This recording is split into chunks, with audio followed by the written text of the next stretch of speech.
Top of the day to you. Welcome to I YouTube channel Beyond Books. ನಾವಿವತ್ತೊಂದು ಹೊಸ YouTube ಚಾನಲನ್ನು open ಮಾಡ್ಲಿಕತ್ತೀವಿ. ಆ YouTube channel ಒಳಗೆ ಫಸ್ಟಿಗೆ ನಾವೇನು ಟೀಚ್ ಮಾಡೋರಿದ್ದೀವಿ ಅಂದ್ರೆ ಕನ್ನಡ ವ್ಯಾಕರಣ. ಆ ಕನ್ನಡ ವ್ಯಾಕರಣದೊಳಗೆ ಮೊದಲಿಗೆ ಬರೋ ಭಾಗ ಯಾವುದು ಅಂತಂದ್ರೆ ವರ್ಣಮಾಲೆ. ವರ್ಣಮಾಲೆಗಳು ನಮಗೆ ಎಷ್ಟವ? 49 ವರ್ಣಮಾಲೆಗಳು ಅವ ಟೋಟಲ್ ಆಗಿ. ಆ ವರ್ಣಮಾಲೆಗಳು ನಮಗೆ 3 ಭಾಗಗಳ ಆಗಿ ವಿಂಗಡಗೊಳ್ತಾವೆ. ಒಂದನೇ ಭಾಗ ಯಾವುದು? ಸ್ವರಗಳು. ಎರಡನೇದು ವ್ಯಂಜನಗಳು. ಮೂರನೇದು ಯೋಗವಾಹಗಳು. ಸ್ವರಗಳು ಎಷ್ಟು? 13. ಈ ಸ್ವರಗಳು ಒಳಗ 2 ಭಾಗಗಳಾಗಿ ವಿಂಗಡಣೆ ಆಗ್ತಾವು. ಒಂದನೇದು ರಿಸಸ್ವರ, ಎರಡನೇದು ದೀರ್ಘಸ್ವರ. ರಿಸಸ್ವರ ಎಷ್ಟು? 6. ದೀರ್ಘಸ್ವರ ಎಷ್ಟು? 5. ಮತ್ತು ನೀವಿಲ್ಲಿ ಕೇಳ್ಬೋದು, ಋಸಸ್ವರ ಮತ್ತು ದೀರ್ಘಸ್ವರ ಎರಡನ್ನು ಕೂಡಿಸಿದ್ರೆ ನಮಗಿಲ್ಲಿ 11 ಆಗ್ತಾವು. ಮತ್ತು ಸ್ವರಗಳನ್ನು ನೀವು 13 ಅಂತ ಹೇಳಿದ್ರಿ ಮತ್ತು ಬರ್ದಿರಿ ಅಲ್ಲ ಅಂತ ಹೇಳಿ. ಇಲ್ಲಿ ನಮಗೆ ಉಳಿದಿದ್ದು ಯಾವುದು? ಐ ಮತ್ತು ಔ. ಐ ಮತ್ತು ಅವುಗಳನ್ನು ನಾವು ಏನಂತ ಕರಿತೀವಿ? ಸಂಧ್ಯಾಕ್ಷರಗಳು ಅಂತ ಕರಿತೀವಿ.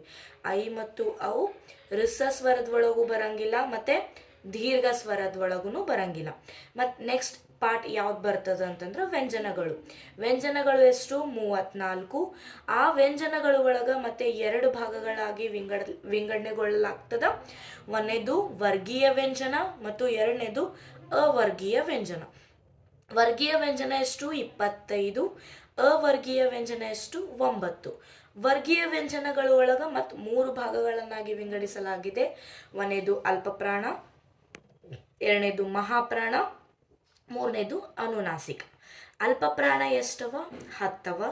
ಮಹಾಪ್ರಾಣಗಳು ಎಷ್ಟವ? 10. ಮತ್ತು ಅನುನಾಸಿಕಗಳು ಎಷ್ಟು? 5. ಅವರ್ಗೀಯ ವ್ಯಂಜನ ಒಳಗೆ ಎಷ್ಟವ? 9. ಅದರೊಳಗೆ ಯಾವುದೇ ರೀತಿ ಭಾಗಗಳು ಇಲ್ಲ, ಹಾಗಾಗಿ ಅವರ್ಗೀಯ ವ್ಯಂಜನಗಳೆಷ್ಟು? 9. ನೆಕ್ಸ್ಟ್ ವ್ಯಂಜನಗಳು, ಸ್ವರಗಳು ಮತ್ತು ವ್ಯಂಜನಗಳು ಆದಮೇಲೆ ಬರೋ ಭಾಗ ಯಾವುದು ಅಂತಂದ್ರೆ ಯೋಗವಾಹಗಳು.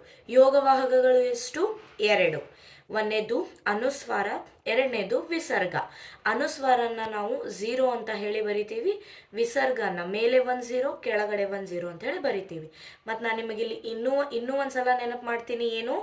ಐ ಮತ್ತು ಔ ಅಕ್ಷರಗಳು ಏನು? ಸಂಧ್ಯಾಕ್ಷರಗಳು. ಅದು ರಿಸಸ್ವರದಾಗೂ ಬರಂಗಿಲ್ಲ, ದೀರ್ಘ ಸ್ವರದಾಗೂ ಬರಂಗಿಲ್ಲ.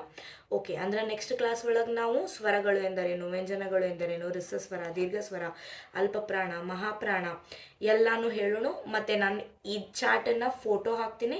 ಸ್ಕ್ರೀನ್ಶಾಟ್ ತೊಗೊಳ್ಳೋರು ಸ್ಕ್ರೀನ್ಶಾಟ್ ತೊಗೋಬೋದು, ಅಥವಾ ಬರ್ಕೋತೀನಿ ನಾನು ಅಂತಂದ್ರೆ ಬರ್ಕೋಬೋದು. Until then bye.